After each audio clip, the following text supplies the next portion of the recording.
Nakatulala ako sa mamahaling cream-colored na sofa sa aming maluwang na kondo sa Legazpi Village, Makati. Mahigpit ang hawak ng aking mga kamay sa aking tuhod.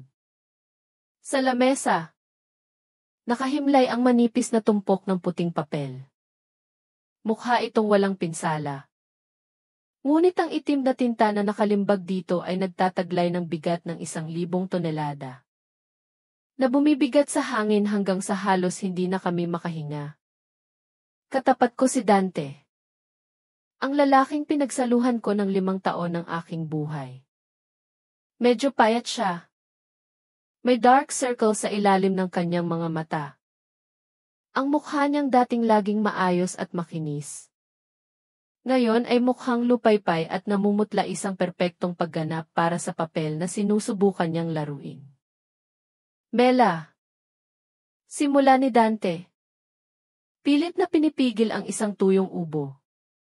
Alam kong biglaan ito. At maniwala ka.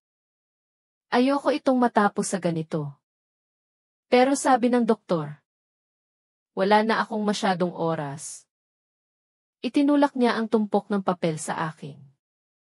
Terminal pancreatic cancer. 6 na buwan na lang daw. Sa pinakamatagal. Yumuko ako. Pilit na itinago ng aking mahabang buhok ang mukha ko. Upang ikubli ang mapanuksong ngiti na nagbabanta na sumilay sa aking mga labi. Napaka-elaborate ng buong act na ito. Dahan-dahan. Kinuha ko ang medical report. Perma ng doktor. Pulang siya ng ospital, mukhang totoo ang lahat. Talagang nag-aksaya si Dante ng malaking pera para dito. Ngunit hindi niya alam na 1 linggo pa lang ang nakalipas. Nagpadala sa akin ng litrato ang aking matalik na kaibigan. Isang larawan ni Dante. Nakayakap sa isang magandang babae si Chloe sa isang mamahaling resort sa Palawan. Mukha silang masigla, masaya, at punong-puno ng buhay. Walang bakas ng isang taong naghihingalo. Bakit? Bakit mo ito tinago sa akin? Nag-angat ako ng tingin. Pilit na nagpakita ng matinding gulat at sakit. Nagsimulang mamuo ang luha sa aking mga mata, ekspresyon na sanay na akong sanayin sa salamin. Kailangan kong gumanap ng perpekto upang hindi siya maghinala. Lumapit si Dante sa lamesa at hinawakan ang aking kamay. Ayokong mag-alala ka. Nitong mga nakaraang buwan, business trip ang dinadahilan ko. Pero nagpapagamot ako walang tagumpay. Ayokong maging pabigat pa sa iyo at sa ating pamilya. Carmela. Maghiwalay na tayo. Ang salitang hiwalay na sinabi ng napakalambing ay parang kutsilyo sa aking dibdib, hindi dahil sa sakit, kundi dahil kinumpirma nito ang lahat ng aking hinala. Gusto niya ng kalayaan. Gusto niyang opisyal na mapunta sa kanyang kabit. At gusto niya akong alisin ng tahimik hanggat maaari. Upang mapanatili niya ang bahay na ito. Ang negosyo, ang mga ari-arian na itinayo naming dalawa. O sa halip, ang mga ari-arian na karamihan ay iniwan ng aking ama sa akin. Hindi ako papayag. Sabi ko. Inalis ang aking kamay. Kung may sakit ka, aalagaan kita. Ano man ang mangyari. Hindi kita iiwan. Nangako tayo. Bumuntong hininga si Dante. Puno ng pagod at huwad na kabanalan. Bella. Huwag kang magpakatanga. Ayokong gugulin ang huling mga araw ko sa panonood sa iyong nagdurusa para sa akin. Gusto kong makahanap ka ng ibang lalaki. Mas mahusay. Naaalagaan ka. Isaalang-alang mo ito ang huling bagay na gagawin ko para sa iyo. Nakahanda na ang lahat ng papeles. Sabi niya. Iiwan ako sa iyo ang bahay na ito at ililipat ko sa iyo ang lahat ng aking shares sa kumpanya. Napakatamis ng kanyang mga salita. Napakawalang sarili. Ngunit alam kong ang kumpanya namin ay nalulunod sa utang dahil sa isang failed project na pinamunuan niya. At ang bahay na ito ay nakasanla sa bangko. Isang malaking gulo ang iiwan niya sa akin. Habang plano niyang tumakas kasama ang pera mula sa secret fund na matagal na niyang ninanakaw. Tumingin ako ng malalim sa mga mata ni Dante. Naghahanap ng bakas ng lalaking minahal ko. Ngunit pandaraya, pagkalkula, at nakakakilabot na kalupitan lamang ang nakita ko. Niyakap niya ako. Sa loob ko, walang sakit, kundi isang nakakatakot na kawalan. Pag-ibig. Tiwala ang lahat ay nawasak. Ang natitira na lang ay matinding puot na tahimik na naglalagablab. CJ. Dante. Kung gusto mong umarte, makikilaro ako. Gaganap ako bilang ang inabandona. Kaawa-awang asawa. Tingnan natin kung sino ang tunay na luluha sa huli. CJ. Kung iyan ang gusto mo, I accept. Sabi ko. Pilit na pinalabas ang luha. Nagulat si Dante. Hindi siguro niya inaasahang papayag ako agad. Ngunit pagkatapos, isang kislap ng kagalakan ang tumawid sa kanyang mukha.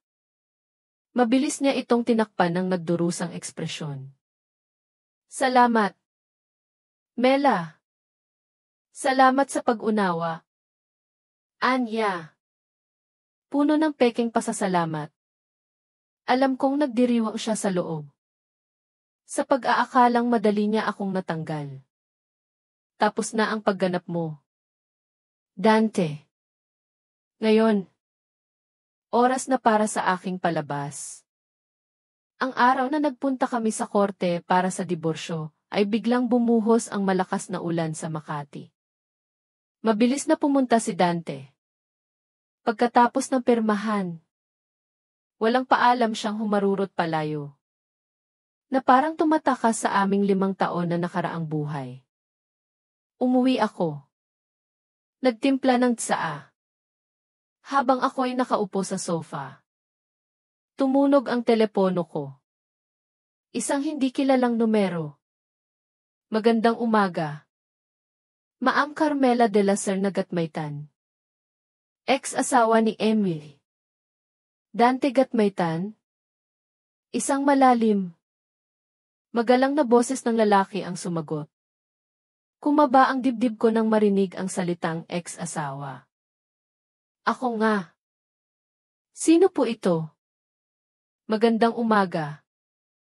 Enrique de la Serna. Ako po si Atty. Ricardo Reyes. Abogado ng inyong yumaong ama. Si Don Eduardo de la Serna. Namatay ang aking ama halos 1 taon na ang nakakaraan. Bakit tumatawag ang kanyang abogado ngayon? Isang kakaibang hinala ang bumalot sa akin. Tumawag po ako para ipaalam sa inyo ang isang mahalagang bagay. Patuloy ni Atty. Reyes. Ayon sa testamento na iniwan ni Don Eduardo, may isang espesyal na probisyon na mag-aaktibo sa sandaling maging opisyal ang inyong diborsyo. Ang probisyong ito ay tumutukoy sa isang inherited estate. Napigil ko ang hininga. Mana. Iniwanan ako ng aking ama ng kumpanya at ilang savings. Ngunit naisama na ang lahat ng iyon sa aming shared assets ni Dante. Ang ari-ariang ito, patuloy ng abogado, ay nagkakahalaga ng 5.5 billion Philippine pesos at kinabibilangan ng cash, stocks, at ilang prime property sa Metro Manila. Ito ay matagal nang nakalagak sa isang private trust fund. At ngayon, ang legal na pagmamay-ari ay ganap nang nailipat sa inyo. Halos mabitawan ko ang tasa. 5. Hindi. Masyadong malaki ang halaga. Lagpas sa aking imahinasyon. Hindi ko alam na ganoon pala kayaman ang aking ama. Attorney Reyes, totoo ba ito? Bakit hindi ko ito alam? Enrique de la Serna. Iyon ang kagustuhan ni Don Eduardo. Nais niyang tiyakin na ang ari-ariang ito ay inyo lamang. Upang protektahan kayo. Malinaw niyang tinukoy sa testamento na ang probisyon ay ma-activate lamang kapag hindi na kayo kasal kay Ian. Dante Gatmaytan. Nalaglag ako sa sofa. Umiikot ang aking ulo. Ngayon, naiintindihan ko na ang lahat. Ang aking ama, na laging istrikto ngunit walang kondisyong nagmamahal sa akin, ay nakita ang tunay na pagkatao ni Dante mula pa sa simula. Hindi niya tinutulan ang kasal. Ngunit tahimik siyang naghanda ng daanan palabas para sa akin. Luha ng pasasalamat at pagsisisi ang tumulo sa aking mga mata. Ama! Nagkamali ako. Kinabukasan. Suot ang navy blue na pantsuit. Nagtungo ako sa opisina ni Atty. Reyes. Matangkad siya. Mga 35 anyos. May matalas na tingin. Siya ang taong pinagkatiwalaan ng aking ama ng ganoong kalaking sekreto. Inilahad niya ang lahat ng dokumento, bank statements, stock certificates, deeds ng mga ari-arian. Ang 5 gize ay hindi na abstract concept. Nagkakatawang tao ito sa harap ng aking mga mata. Nagsimula si Don Eduardo sa trust fund na ito 1 taon pagkatapos ninyong ikasal. Paliwanag ni Atty. Reyes. Gumamit din siya ng mga private investigator upang lihim na imbestigahan si Ini. Dante Gatmaytan. Ibinigay niya sa akin ang isa pang manipis na folder, ang resulta ng investigasyon. Mga shady business deals. Pondo mula sa hindi kilalang pinagmulan. At syempre, ang mga detalye tungkol kay Chlo. Si Chlo ay anak ng isang business partner ni Dante. Sila ay magkasama na halos 2 taon. Ang ulat ay naglalaman ng mga litrato nila sa mga bakasyon. At maging ang mga resibo ng mamahaling regalo na binili ni Dante para sa kanya gamit ang pera ng kumpanya. Habang nagbabasa ako, lalo akong nagalit. Niloloko niya ako ng walang hiya. Habang inuubos niya ang pera para sa kanyang kabit. Atty. Reyes. Sabi ko ng may determinadong boses. Sa perang ito, at sa ebidensyang ito, ano ang maaari kong gawin laban kay Dante Gatmaytan? Tumango si Cardo. Iniwanan kayo ng inyong ama ng napakalakas na sandata. Ang tanong ay, paano ninyo ito gagamitin? Maaari ninyo itong kalimutan at mamuhay ng tahimik. O, maaari ninyo itong gamitin upang ipagtanggol ang hustisya. Pinipili ko ang pangalawang daan. Mabilis kong sabi. Ang pagtataksil ni Dante ay hindi lamang personal na sakit, kundi pagyurak sa pagmamahal at sakripisyo ng aking ama. Gusto kong mawala sa kanya ang lahat, ang kanyang karera, ang kanyang reputasyon, at maging ang babaeng iniwan niya sa akin. Gusto kong tikman niya ang pakiramdam ng pagiging itinapon sa ilalim. Sabi ko. Ang boses ay kasing lamig ng yelo. Ngumiti si Cardo. Naiintindihan. Simulan na natin ang plano. Opisyal ninyong pamumunuan ang De La Serna Trust Investments. Ang unang hakbang ng paghihiganti ay hindi agad laban kay Dante, kundi laban sa isang dating kasamahan. Si Brandon, na dating humiya sa akin. Madali ko siyang nakuha. Ginamit ang pera ng trust upang bilhin ang nalulugi niyang kumpanya. Sa harap ng media at ng kanyang mga kasosyo. Ipinakilala ko ang aking sarili at ipinahayag ang aking unang desisyon bilang bagong may-ari, tanggalin siya. Ang susunod na hakbang ay ang psychological warfare. Lumipat ako sa penthouse ng isang luxury condo sa Bigsa mismong gusali kung saan tumira sina Dante at Chloe sa 15 floor. Isang umaga. Nag-post ako sa Viber group ng komunidad, magandang umaga. Ako si Carmela. Ang bagong kapitbahay sa penthouse ng Building G. Medyo naliligaw pa ako rito. Naging masigla ang chat. Maya-maya. Nag-reply si Chloe. Medyo mayabang, welcome. New neighbor. Sa 15 floor kami. Kung may kailangan ka, sabihin mo lang. Pagkatapos ng ilang oras, nag-post ako ulit. Kunwari nakalimutan ay. Nakakahiya. Nagtatanong lang po.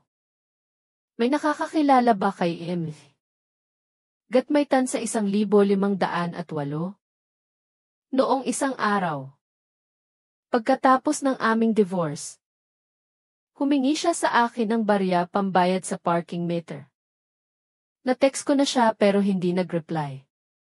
Kung sino man ang makakita sa kanya. Paki-remind naman po. Salamat po. Ang chat, na dating maingay, ay biglang natahimik. Ilang minuto lang. Tumunog ang telepono ko. Si Dante. Mela, ano nang ginagawa mo? Ano nang pinagsasabi mong kalokohan sa chat ng kapitbahay? Gusto mo akong ipahiya? Sigaw niya. Oh, ano nang sinasabi mo? Nagkunwari akong inosente. Nagtatanong lang ako tungkol sa pambayad sa parking. Kung nangutang, dapat ibalik.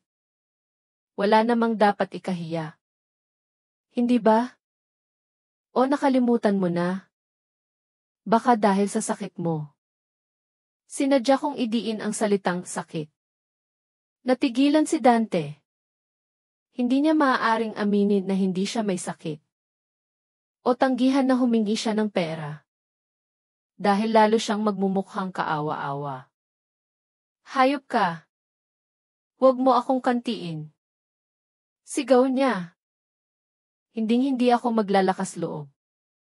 May terminal illness ka. Dapat lang kitang respetuhin. Sabi ko. Puno ng pang-aasar. Paalam. May meeting pa ako sa foundation. Ibinalik ko ang telepono. Panalo ako sa unang round ng digmaang psikolohikal na ito. Sa sumunod na pulong kasama si Cardo. Natuklasan namin na nag-embezzle si Dante ng halos 8 milyong dolyar. Ang mas masahol. Ang bahagi ng pera ay nailipat sa isang shell company na pag-aari ng ama ni Chloe. Si Emily. Gatmaytan. Hindi lang ito infidelity, kundi isang sadyang sabuatan.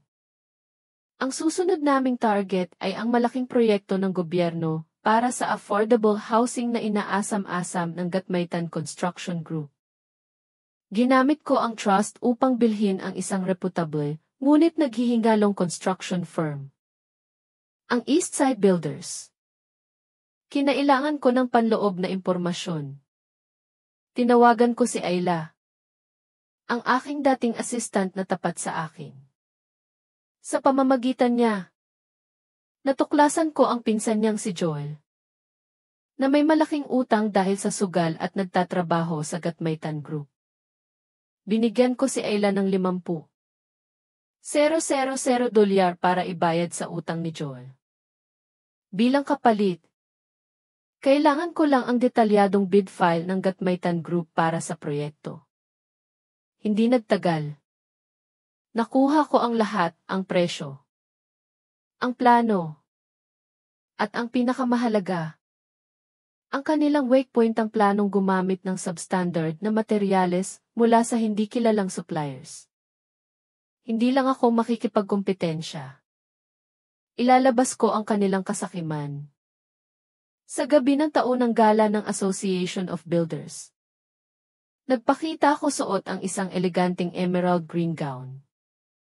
Si Cardo, mukhang matikas sa kanyang tuksedo, ay kasama ko. Nang pumasok kami, tumahimik ang ballroom. Nakita kong natigilan sina Dante at Chloe. Nilapitan ko sila. Magandang gabi. Ako si Carmela de la Serna, President ng de la Serna Trust Investments. Kinuha namin ang Eastside Builders. Ang mga mata ni Dante ay puno ng hindi paniniwala. President ng Investment Foundation. Saan ka kumuha ng pera? Hindi mo na dapat inaalala yan. Sagot ko.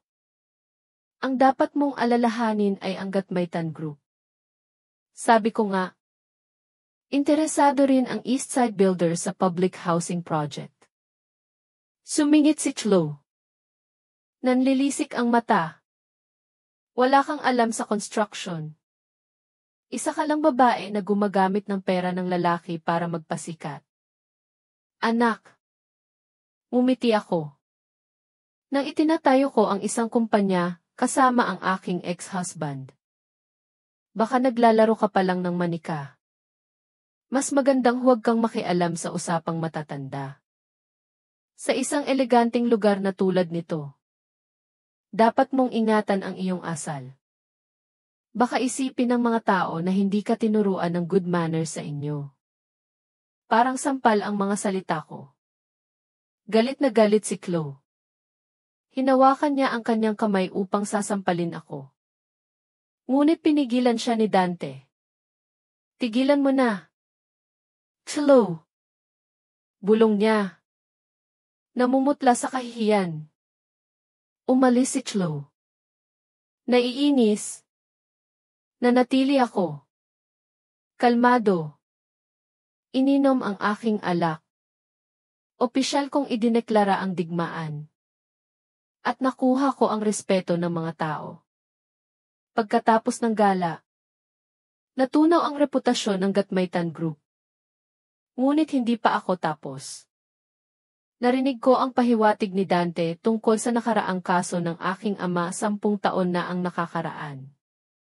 Agad kong pinahanap kay Cardo ang lahat ng lumang kaso ng aming pamilya, na nakatuon sa anumang koneksyon sa mga Gatmaytan. Samantala, umatake ako sa pinakamahalaga sa kanila ang kanilang pamilya at legacy. Ang ipinagmamalaking ari-arian ng mga Gatmaytan ay ang kanilang ancestral lot sa Bulacan, kung saan nakatayo ang kanilang family mausoleum, na itinuturing nilang may perpektong feng shui. Lihim kong binili ang lahat ng lupain na nakapalibot sa mausoleum. Pagkatapos, nagdonate ako ng lahat ng lupa sa munisipyo. May isang tiyak na layunin, upang itayo ang isang waste treatment and transfer plant para sa buong rehiyon. Ang balita ay kumalat. Pinalakpakan ng mga konsehal ang aking civic duty. Ang mga Gatmaytan lang ang nagingit-ngit.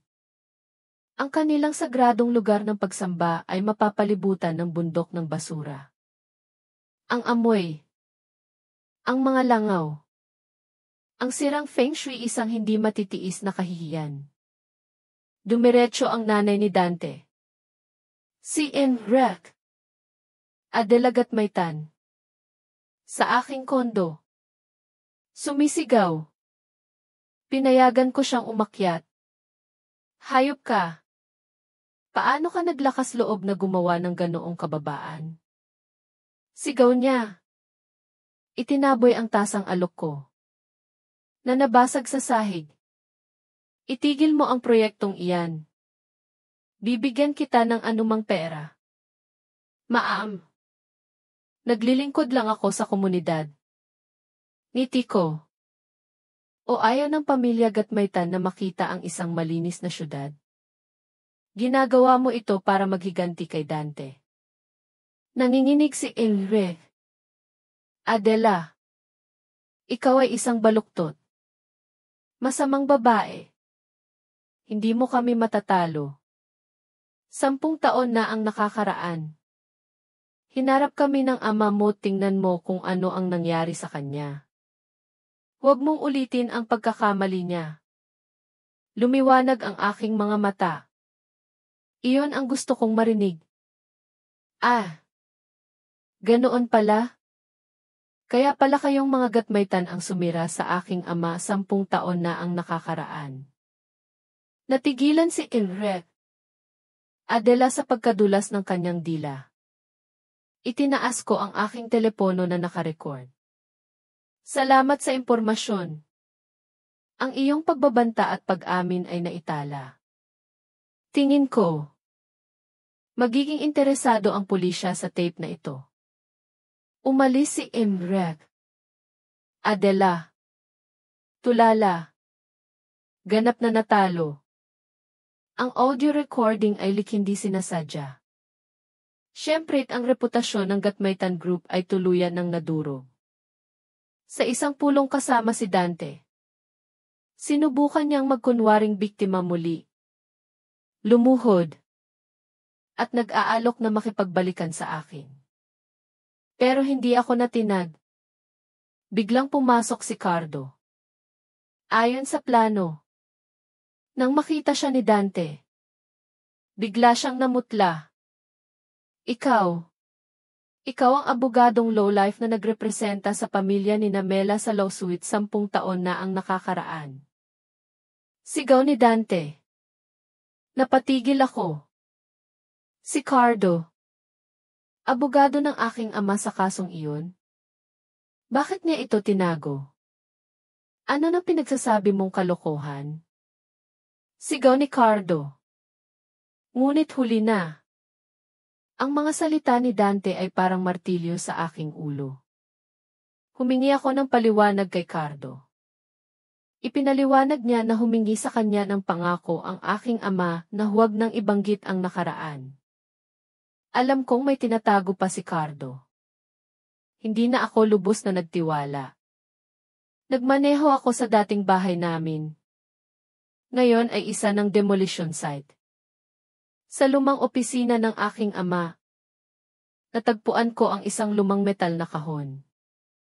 Sa loob, may isang liver notebook ang kanyang diary. Inilahad ng diary ang masakit na nakaraan. Si Don Eduardo at ang matandang Gatmaytan ay matalik na magkaibigan. Inimbento nila ang isang revolusyonaryong patent. Ngunit dahil sa kasakiman, ninakaw ni Emily Gatmaytan ang patent. Inirehistro sa kanyang pangalan. At pinalayas ang aking ama. Nawalan ng kaso ang aking ama. At siya ay lalo pang nalugmok. Ang pinakamalaking sakit ay hindi ang pagkawala ng pera, kundi ang pagtataksil. Ngunit ang huling pahina ng diary ang nagpatigil sa akin. Isinulat ng aking ama, hindi lang ito tungkol sa patent. May mas malalim na galit si Gatmaytan na hindi ko alam. Nanumpa siya na pahihirapan niya ang buong pamilya ko. Napahihirapan niya ang aking anak. Kailangan kong protektahan si Carmela sa lahat ng paraan. Ang aking kasal kay Dante ay bahagi ng masakit at malupit na paghihiganti ng pamilya Gatmaytan. Ang aking paghihiganti ay hindi lamang para sa sarili ko, kundi para sa aking ama. Isang gabi, tumawag si Chloe. Nagkita kami sa isang cave. Si Chloe ngayon ay bugbog sarado at pagod. Ay walang-wala na. Si Dante. Sabi niya. Pinahid ang luha. Simula nang magkaroon ng problema ang kumpanya. Nagbago siya. Nananakit. Sinisisi ako. Sinasabi na walang silbi ang pamilya ko. Inilahad niya ang isang itim na Bixby. Nandyan ang lahat. Ang ebidensya ng kanyang illegal dealings, money laundering, secret accounting, at ang pagtataksil sa aking pamilya. Bakit mo ito ginagawa? Bakit mo siya ipinagkanulo? Tanong ko. Siya ang nagkanulo sa akin muna. Nangako siya ng marangyang buhay. At ngayon, nalulunod kami sa utang. Ninakaw niya pa ang huling ipon ko pambayad sa sugal. Ngunit ang pinakamahalaga ay ang panghuling detalye. Narinig ko si Dante at ang ama niya na nag-uusap tungkol sa planong paghihiganti sa inyo. Ni-record ni Dante iyon. Pambanta sa ama niya. Nasa Big din iyon. Gusto ko ng $5 milyong at isang tiket palabas ng bansa. Pumayag ako. Ngunit bago umalis, sinabi ni Chloe, may isang encrypted folder din dyan na tinatawag na Julian. Hindi ko mabuksan. Si Cardo na naman. Sa gabi ng aking charity gala sa Palace Hotel. Handa na akong ilabas ang lahat ng ebidensya. Ang layunin ng gala ay tulungan ang mga biktima ng domestic violence at mga negosyanteng pinagtaksilan sino pa kundi ako. Nang i-project ko ang video na nagpapakita ng lahat ng kasalanan ni Dante. Nagkagulo ang lahat. Lumabas ang tunay niyang mukha, ang panloloko sa sakit. Ang pagnanakaw. At ang pagtataksil. Sinunggaban ni Dante ang mikropono. Lahat ng iyan ay kasinungalingan. Ang tunay na makasalanan ay ang abogadong nasa tabi niya. Siya ang tumanggap ng suhol mula sa aking ama 10 taon na ang nakakaraan para sirain ang ama niya. Napatigil ang lahat. Biglang nag-vibrate ang telepono ko. Isang tawag mula sa ospital. Tinawagan namin kayo para ipaalam na si Miss Ayla, na siyang nagbigay ng huling ebidensya, ay na-hit and run sa harap ng hotel. Sabi ng isang saksi. Si Emily. Dante Gatmaytan ang driver. Nahulog ang telepono ko. Hindi ko na narinig ang ingay. Tanging ang mukha ni Cardo na puno ng takot. At ang masamang ngiti ni Dante bago siya arestuhin. Sa ospital. Habang nakikipaglaban si Ayla para sa kanyang buhay. Umiyak ako. Sisihin ang sarili ko. Nang imbestigahan ng pulisya ang ebidensya. Inamin ni Cardo ang buong katotohanan tungkol sa bribe na ito ay kompensasyon na pinilit kunin ng aking ama mula sa mga Gatmaytan kapalit ng pananahimik. Ngunit may mas malalim pa. Sinabi ni Cardo na may ebidensya siya na ang aking ama ay hindi namatay sa sakit, kundi sa poisoning ni Emily. Gatmaytan isang mabagal na laso na ginawa upang magmukhang natural na pagtanda. Nagdugo ang aking puso sa galit. Hindi lang siya manloloko, kundi isang mamamatay tao. Biglang nagkagulo sa ospital. Nakita namin si Dante. Lasing. Tumatakbo palapit. Tumakas siya sa kustodya. Akala mo nanalo ka na. Hayop ka. Sigaw ni Dante. Pinatay ng ama ko ang ama mo. At papatayin din kita. Bago siya tuluyang maaresto. Umalingaw ang kanyang sigaw. Ama ko ang pumatay sa kanya. Pinatay siya ng dahan-dahan. May sakit. Sa gitna ng kaguluhan. Nagmulat ng mata si Ayla. Enrique de la Serna. Bulong niya. Naghihingalo. Hindi lang ako assistant. Anak ako sa labas ni Emmy. Gatmaytan. Ginawa ko ito para maghiganti sa kanya.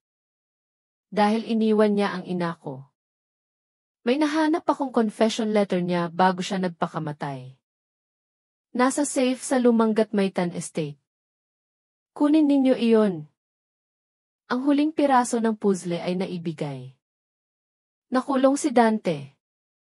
Kami ni Cardo ay pumunta sa lumang Gatmaytan Estate at kinuha ang liham. Sa liham, inamin ni Emily.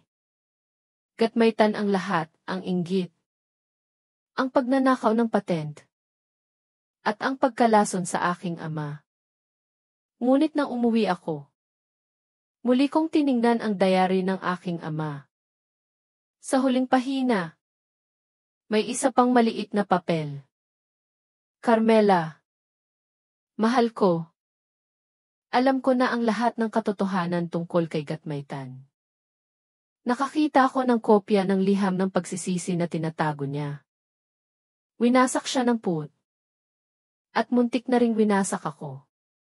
Ngunit sa huli, pinili kong magpatawad.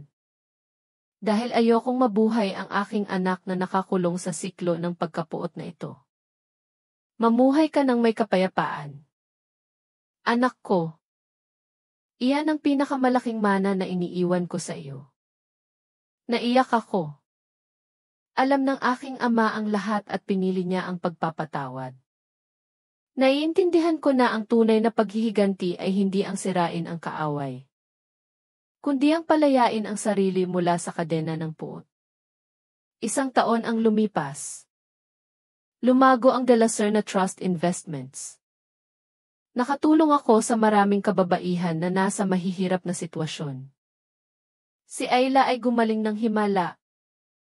At siya na ngayon ang namamahala ng foundation kasama ko. Si Dante ay nasentensyahan ng 20 taon sa bilibid para sa attempted murder kay Ayla, embezzlement, at iba pang krimen. Ang kanyang ina, matapos ang maraming dagok, ay inalagaan ko sa isang mamahaling nursing home. Binayaran ng foundation. Isang maaraw na hapon, binisita namin ni Cardo ang libingan ng aking ama.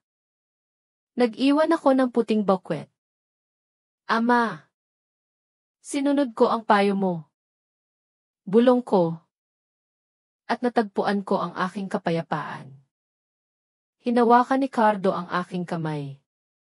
Ang aming pag-ibig ay namukadkad ng natural sa gitna ng unos hindi maingay, kundi malalim at matatag. Habang kami ay paalis, dumaan ang isang prison van. Sa bintana, nakita ko si Dante lupaypay at walang buhay. Tiningnan niya kami. Ang kanyang tingin ay wala ng puot, kundi isang ganap na kawalan. Inalis ko ang aking tingin. Hinigpitan ang hawak sa kamay ni Cardo. At lumakad kami patungo sa araw. Ang nakaraan ay naiwan. Isang masayang kinabukasan ang naghihintay sa amin. Sana ang kwentong ito ay magsilbing paalala, walang anumang kayamanan o matinding paghihiganti ang makapapalit sa kapayapaang nagmumula sa pagpili ng pagpapatawad. Kahit anuman ang tindi ng sakit, laging may daan palabas, at laging may bago at mas mabuting simula.